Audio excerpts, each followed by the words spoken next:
Welcome to the Coaching Table. I'm Thomas Thompson, Executive Leadership Coach and Consultant with Lead Self, Lead Others. And the Coaching Table is a weekly conversation I've created to help leaders like you have those conversations that you're not having so we can keep your story moving forward. Today's conversation is part 3 in a series I'm just calling Leading Through Listening. I often say that leaders are learners, but I also believe that leaders are listeners. Now, as leaders, we don't always value that. We tend to value telling, right? We have a message to share or a presentation to make or a goal to get to, and so we focus a lot on telling. But I really believe that there's a principle, a powerful principle that we have learned from the book of James chapter 1 that could transform our leadership. He says everyone should be quick to listen and slow to speak. When you become a person who is more quick to listen and more slow to speak, you will end up saying less, but what you say will carry more power. You will begin to be more focused in the kinds of questions you ask and how you lead people. So we're talking about how to get better at being quick to listen. Last week we looked at kind of we talked about these 4 levels of listening. We looked at last week at the first level, which is listening to fix. This is where you're just waiting for that person to stop talking so you can fix their problem. But today I want to look at kind of a second level as we're improving our listening, and it's called the curious level. This is where you're not just trying to fix somebody, you're actually backing off and going, wait a minute, I'm genuinely curious about what you have to say. And a good sign you're at this level is you have started to ask questions. Good questions are amazing.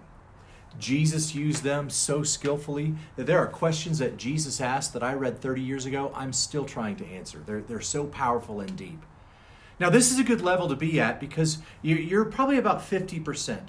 You're 50% listening to them and 50% thinking of the question you want to ask. Now this is a lot better than that first level when you're at 25%. You're just trying to wait for them to stop talking. This is an upgrade, okay? Because you're not just thinking about what you want to say. Now you're thinking about what you want to ask.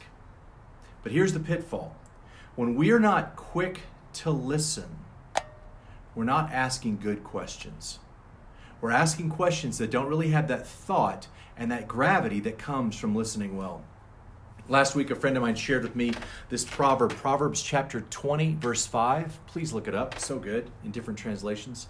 It says this: good advice lies deep in the heart, but a person of understanding can draw it out. I think that's a fantastic example of what true listening can do. A person of understanding is a person who has listened, and so they know how to ask the questions that really draw out the truth. So I thought I'd throw out to you kind of 4 observations about what makes a good question. 4 thoughts on this real quick. Number 1, good questions are rarely answered with yes or no. Yes or no end a conversation. I don't want to do that. I want to open up a conversation. So I try to ask questions that don't end in yes or no. Good questions are questions that you don't know the answer to. Have you ever been asked a question by someone and you kind of suspect, I think they're just trying to get me down a road. They're trying to lead me somewhere. When you ask a question of someone and you genuinely don't know the answer to it, there is a curiosity that rises up in you. There's an excitement. What are they going to say? And sometimes I'll sit there and I'll think of a question, but I think I know what they're going to say. So let me push a little further till I ask something I don't know. A third observation about questions that are good is good questions rarely begin with the word why. I used to ask why questions all the time. Why did you do that? Why did you think that? Why did you? I find them rarely helpful. Who cares why? I want to get to what were you hoping to see from that? What did you think the outcome would be? What could you try differently? These are things I would rather ask than why. That's a psychoanalytical question that I just don't want to get into. And then a 4th thing that makes a good question is this.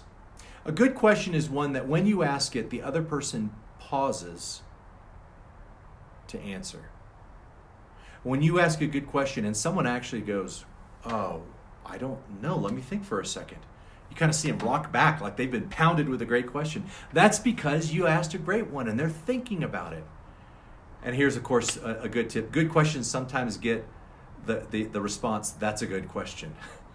So think about the kinds of questions you ask and how you're really beginning to be a person of understanding who can draw out good advice and good truth from this other person. Here's your coaching kind of practice for this week, and then I'll give you a question. A good coaching practice is this. Ask a good question and then shut up. Many times we'll ask a question, and then in the middle of them answering it, we'll ask it again in a different way, or it'll interrupt them, or we'll tell our own story. But like we learned last week, if you can get comfortable with silence, there is so much good to be unearthed in a conversation. Ask a good question and then shut up. So here's your coaching table question for this week. What do you think makes a good question? I want to encourage you to ask that question throughout this week and just pay attention in the conversations that you're in, the kinds of questions that open up conversations and maybe the kinds that shut things down. Well, I'll be back next week with another part of this leading through listening, and we'll look at how to get to this third level of listening. And I hope to see you there. But until then, you're always welcome at the coaching table.